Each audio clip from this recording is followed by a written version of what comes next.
prezantoj një libër shumë emocional, me mesazhe të forta mbi jetën dhe vdekjen, titullohet Edhe një ditë më shumë. Na përball me një dilemë prekse ky libër. Çfarë do të bënim ne po të kishim edhe një ditë më shumë me njëri të dashur të cilin e kemi humbur? Vjen Aida Baro për të na treguar diçka më tepër mes titujve shumë interesant që Pegi sjell gjithmonë. Mirë se erdhe. Përshëndetje, Niki, është shumë kënaqësi që jam sërish këtu me ty. Sepse është e rrallë, domethënë, që të ndjesh edhe dashamirësinë e tjetrit për librin, për leximin, për çfarëdo lloj libri që mund të propozojmë ne.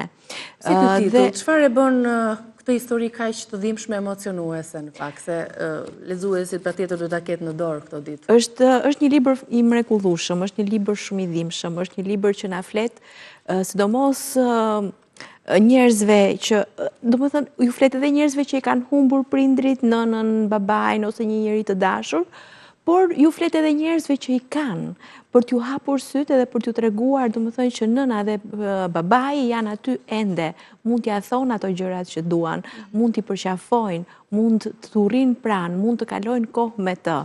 Në fakt, Charlie Benetto, ose Chick Benetto, siç e therasin, që është personazhi kryesor, është personazh i vërtet, është njeri i vërtet, domethënë është një lojtar bejsbolli, i cili është takuar me autorin Mitch Albom në fillimet e karrierës së Mitch Albom si gazetar sportiv. Dhe faktikisht ai ja ka rrëfyer këtë histori, sepse Chiku ishte i dhënë mbas alkoolit, ishte i dhënë mbas i humbur, të themi, për shkak të alkoolit, dhe në këtë, themi, gjuruldi të jetës së vet, në këtë trazim të jetës së tij, i rrëfen dhe historinë me të ëmën.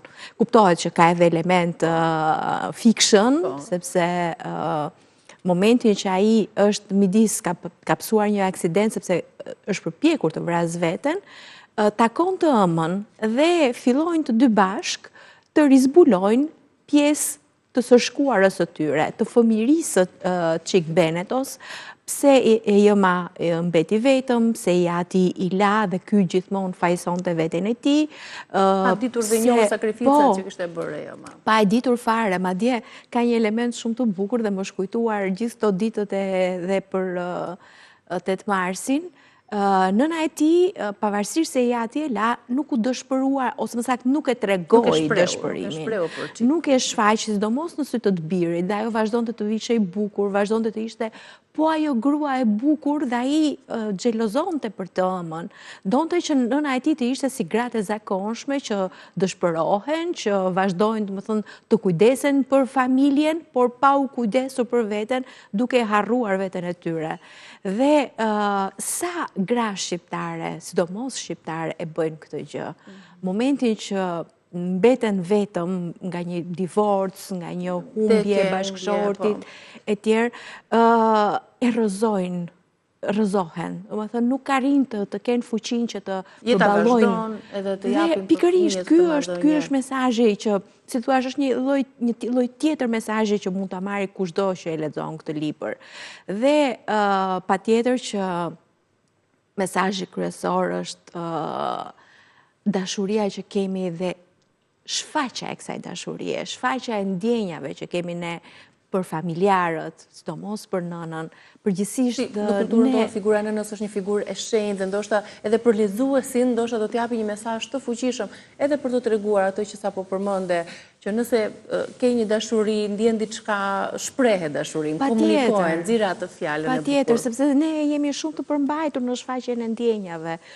Me kohën ndoshta kanë ndryshuar gjërat, sepse edhe prindrit tanë i shfaqin ndjenjat ndaj me njëri tjetrin. Ne nuk kemi parë kur, për shembull, që nëna dhe babai të përqafohen, të puthen, sidomos brezat pak më të vjetër. Ta dëshmojnë pak, janë si e quajnë edhe një lloj tabuje brenda familjes, brenda shoqërisë. Mbeten mes atij fakti, domethënë që unë po punoj për ty dhe po kujdesem për ty. Pra është vepra ajo që flet ndoshta. Pikërisht. Por duhet edhe kjo pjesë, domethënë duhet edhe fjala, duhet edhe gjesti. Kështu që mendoj që është një libër që në shumë drejtime rrëfen marrëdhëniet familjare. Ato marrëdhënie që përgjithsisht ne nuk i njohim deri në fund, sidomos kur jemi të vegjël. Sepse edhe Charlie, gjatë gjithë kohës që donte të dëshmonte Tiatit mbi të gjitha, që ai ishte i Zoti, që ishte ai lojtar bejsbolli, të cilin Tiati e kishte ndorruar që të vogël, dhe harronte çfarë donte nëna. Ndërsa nëna gjatë gjithë kohës i thoshte, unë dua që të jesh i lumtur, dua që të zgjedhësh vetë se çfarë do të bësh në jetë, dua që të kesh dëshirat e tua, dhe nuk ishte imponuese si Tiati.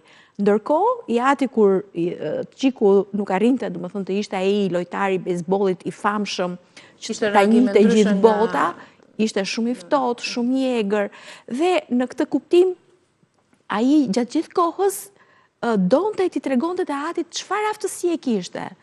Por kjo e bënte domethënë që edhe me rritjen e vet të dështonte edhe me familjen e tij, të dështonte edhe me marrëdhëniet me bijën që kishte më pas. Kështu që them që është një libër që na fton ta shikojmë marrëdhënien familjare në 360 gradë. Duke patur parasysh dhe autorin që ka sjell, që njihet për mesazhet e forta emocionale, stilin e tij shumë emocional në fakt për gjitha romanet që ka shkruar dhe mesazhet e forta jetë dhe vdekje, ka shkruar mbi 40 e ca romanet me të këtë stilin emocional dhe i shitur në 46 milion kopje. Është shumë i njohur. Shumë i njohur dhe i kërkuar në është shumë i njohur, edhe tek ne është shumë i njohur me librin Të martat me morin. Ne kemi botuar para gati një viti Gëzhnjeshtra e parë, dhe është një autor që e ka shumë të theksuar marrëdhënien njerëzore.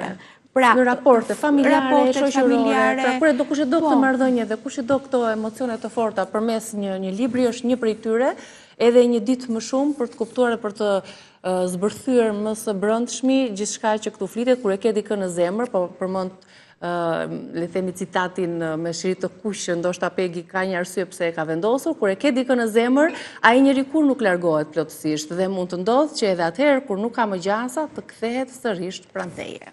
Faleminderit shumë. Është një mesazh i mrekullueshëm për çdo që do të ketë pranë edhe njerëzit e humbur. Faleminderit për titujt e bukur që sjell Pegi. Faleminderit Aida. Faleminderit ju.